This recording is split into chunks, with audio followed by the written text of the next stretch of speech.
দি কুরিয়েট আর্থ একটি নিউজিল্যান্ডের science fiction চলচ্চিত্র যা 1985 সালে মুক্তি পায়। ফিল্মটি ক্রেগ হ্যারিসনের 1981 সালের একই নামের উপন্যাসের উপর ভিত্তি করে তৈরি। এটি পরিচালনা করেছেন জিওএফ মার্ফি এবং প্রধান ভূমিকায় অভিনয় করেছেন ব্রুনো লরেন্স, এলিসন রুথ এবং পিটার স্মিথ। দি কুরিয়েট আর্থ মুভির কাহিনী একটি বিজ্ঞানী জ্যাক হাববার্ড, ব্রুনো লরেন্স এর উপর ভিত্তি করে, যিনি একদিন সকালে ঘুম থেকে উঠে দেখতে পান যে পৃথিবীর সব মানুষ উধাও হয়ে গেছে। জ্যাক হাববার্ড একদিন সকালে উঠে বুঝতে পারেন যে তিনি পৃথিবীর একমাত্র জীবিত মানুষ। তিনি বিভিন্ন স্থানে ঘুরে ঘুরে অন্য কোন জীবিত মানুষের খোঁজ করেন কিন্তু কাউকে খুঁজে পান না। জ্যাক একজন বিজ্ঞানী এবং তিনি একটি শক্তিশালী প্রকল্পের অংশ ছিলেন, যার নাম প্রজেক্ট ফ্ল্যাশলাইট। এটি একটি গোপন সামরিক প্রকল্প ছিল যা একটি অদৃশ্য শক্তি উদ্ভাবনের চেষ্টা করছিল। জ্যাক বুঝতে পারেন যে এই প্রকল্পের ফলাফল হিসেবে এই ঘটনার উৎপত্তি হয়েছে।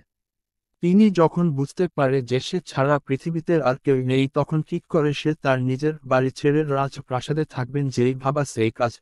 তারপর তিনি একাই পুল খেলেন, তার মতো করে টিভি দেখেন, রেডিও শোনেন, নাস্তার সাথে ডিং করেন, সেই সাথে নিজেকে রাজা ভাবেন এবং একাই কথা বলেন। এই তার একাকিত্বের কারণে পাগলের মতো আচরণ করতে থাকেন, শেষ পর্যন্ত সুইসাইড করার কোথাও চিন্তা করে আর করেন না।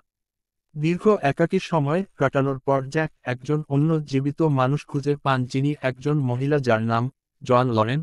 তারা দুজন মিলে নিজেদের মতো করে থাকতে থাকেন এবং এই পরিস্থিতি থেকে বেরোনোর উপায় খোঁজার চেষ্টা করেন। আরও কিছু দিন পরে সে আরও একজন জীবিত মানুষের দেখা পায়, যিনি একজন পুরুষ যার নাম আপি।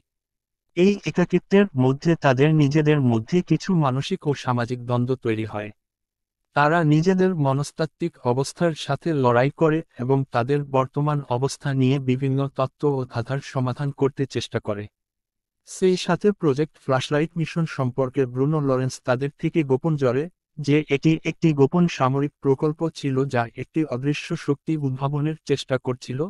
তখন তারা এটি সমাধানের চেষ্টা করে। ছবির শেষ দিকে তারা আবিষ্কার করে যে প্রকল্পের কারণে বিশ্ব একটি বিকল্প বাস্তবতার দিকে সরিয়ে নিয়েছে। জ্যাক একজনের জীবন বাঁচাতে নিজের জীবন উৎসর্গ করেন এবং ছবির শেষ দৃশ্যে দেখা যায় যে তিনি একটি অদ্ভুত নতুন জগতে প্রবেশ করছেন, যা মানব জীবনের অনুপস্থিতি নির্দেশ করে।